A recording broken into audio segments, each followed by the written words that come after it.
Good evening, Dr. Grover. I'm happy that we are able to talk today. In India, the nuclear energy situation is gaining a lot of momentum and enthusiasm post Shanti Act. I understand that you are involved in the Shanti Act formulation, providing your experience and suggestions. Sir, how do you think the country has to get prepared to realize the ambitions of this Shanti Act, sir, post whatever is 100 gigawatts? How do you think the country has to prepare?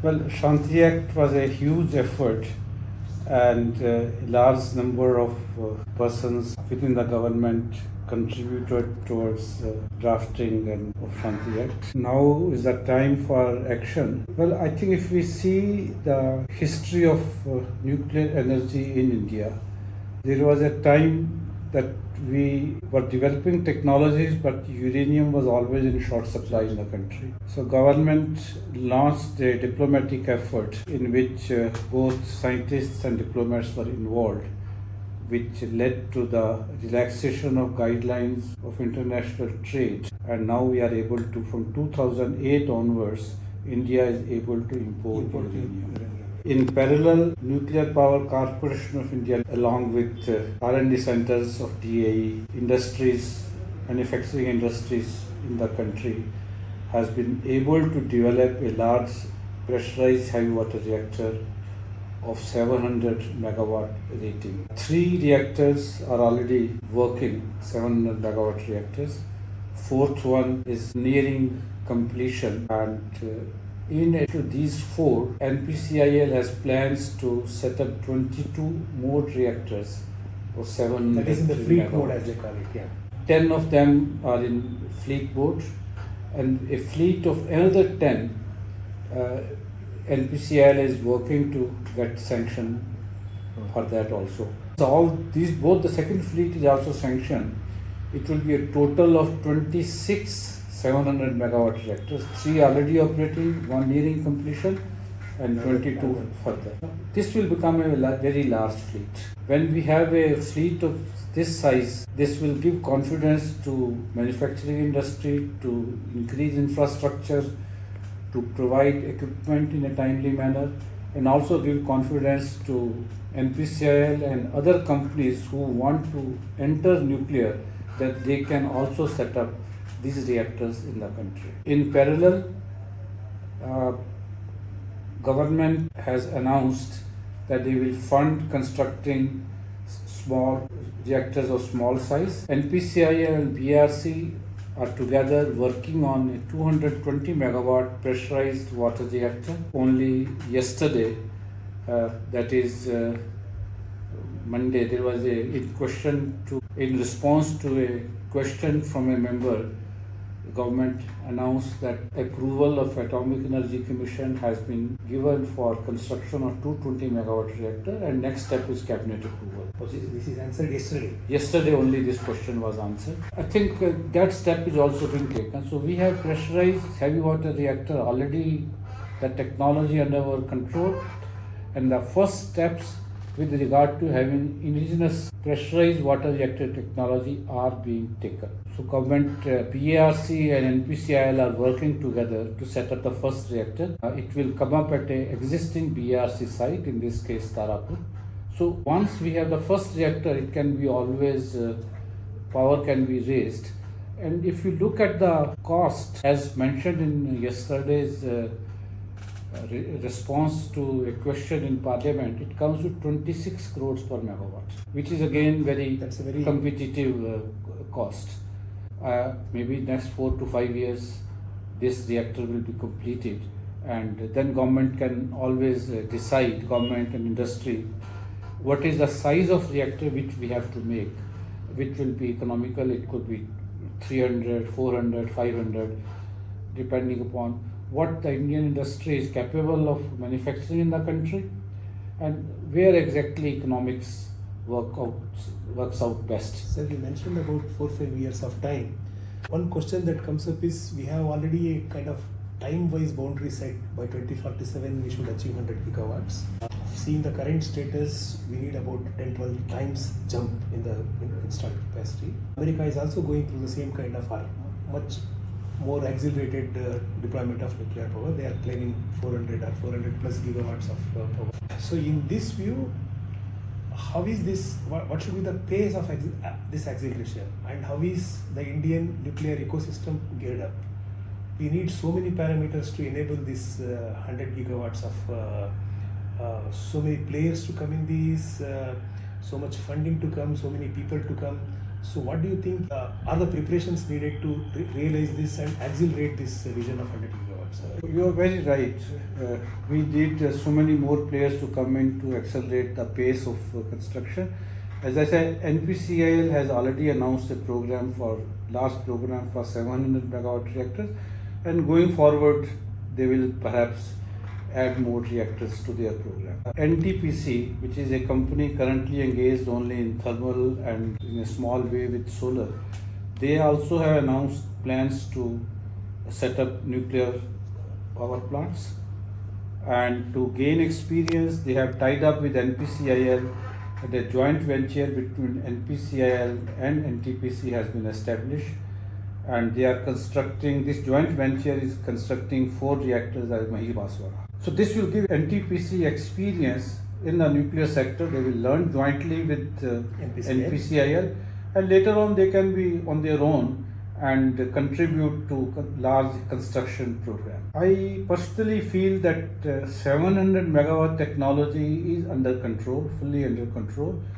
And depending on site availability, depending upon availability of funding, one can expand that program. Pressurized water reactor technology, indigenous technology, now we are entering, and maybe after 5-6 years, we'll have control on that as well. And then we can decide between PSWRs and PWRs which one to construct. If we are multiplying this installed capacity by 12 times, there is a huge manpower requirement in various kinds and in various forms. So what is the role of these academic institutions? What is the role of, and where do we find such people? How do we train such people?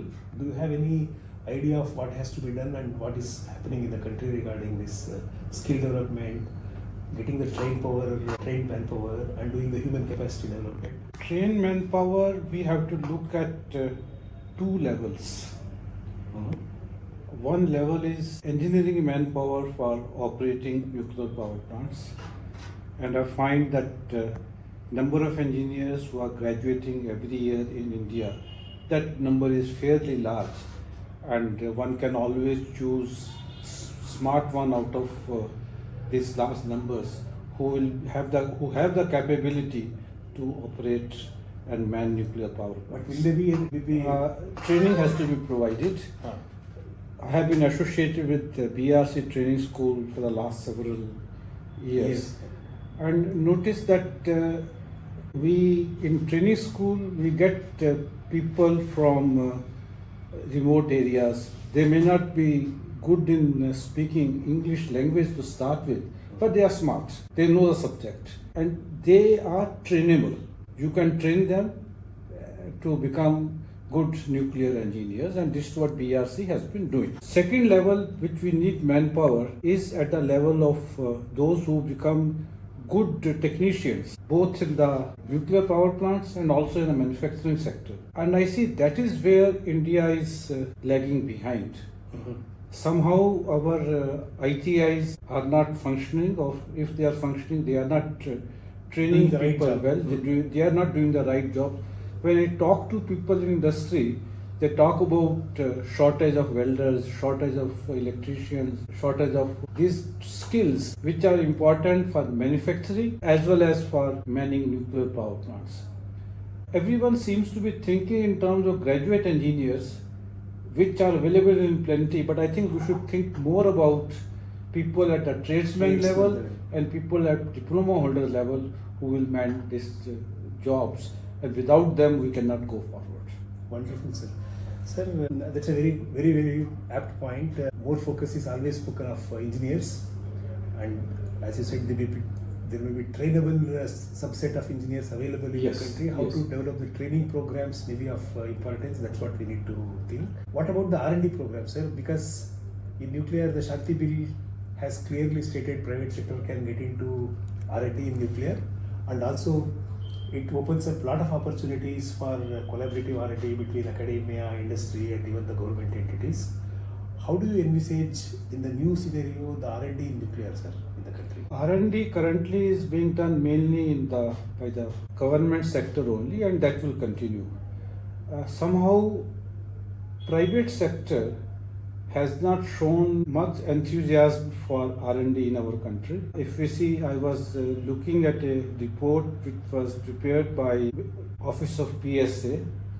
This report came out in 2024 and gives data for the year 2023. Data it lists top 30 companies who are investing in R&D. The topmost is Tata Motors. Their budget was 22,000 crores for 2023. Number 2 is Reliance, budget of I think 300 crores or something. 22,000 to 3,000 crores. And then remaining as you go to the end, amount keeps decreasing. No, I think for whatever reasons maybe that I think industry expert will be able to tell you. But net result is that Indian private industry is not investing much in R&D. And nuclear industry will demand long-term investment. Nuclear industry will demand large investments in R&D so that private sector can flourish in this industry. And this is a call which private industry has to take up. Coming to academia, we have very bright young faculty members in institutes which are centrally funded, that is IITs and central universities. I am sure they will be able to devise programs where they will train graduate engineers to do a good job going forward. At that level, they will do R&D also going forward, they will go ahead. But still, I do not see any sign where some efforts are being made to train people at the level at the technical trade level and at diploma level. We should pay equal attention to those levels also. Thank you, sir. I think this is a very good point. So I will be in this event, the Indian Nuclear Forum, we will take up this issue of how to train the people in the relevant trades, and also provide advanced training to the engineering folks, and also explore your point for private industries to invest in R&D is very, very apt, and I hope and I see the people will gear up to invest in the nuclear R&D, which can yield long-term benefits to the country and to the companies. So what is, based on this Shanti Act, which is predominantly driving the participation of private industry in the nuclear sector, what is your message to the private industry, sir? It can be from the operator side, who are interested in setting up the nuclear power plants, either captive or power generating utility scale, or the people who provide services or be a part of the supply chain. So what is your message, sir? You can distinguish the two categories, and what is your message? What do you think they should be thinking and doing? People who enter nuclear industry, they should perceive it, conceive it, nurture it, pursue it as an engineering endeavor. It's a highly technical subject, and it is unforgiving. So it has to be pursued as an engineering endeavor requiring long-term investment. You see, once you think of investing in a nuclear power plants, fastest you can construct it in 5 years. 2 to 3 years before that will go in planning. So returns will start coming after 8 or 9 years. A person who thinks of nuclear today thinks that he should know that returns will come only 8 or 9 years. That is one, they should do it. And engineering details, one should be very particular about ensuring that engineering is done in a correct way. So once we do that, it will definitely succeed. To support those who are building and operating nuclear power plants, there will be a large service industry. They will require specialized skills. They can cater to a niche area, specialize in that, and provide necessary engineering support to the large companies who are operating nuclear power plants. But they should be certain that expertise is developed in the best possible way without overlooking any aspect of Safety. safeties. When you go into detail in nuclear industry, we use the term defense in depth. That is very important for nurturing nuclear engineering. Thank you, sir. Thank you very much. Your insights are very valuable. Thank you very much.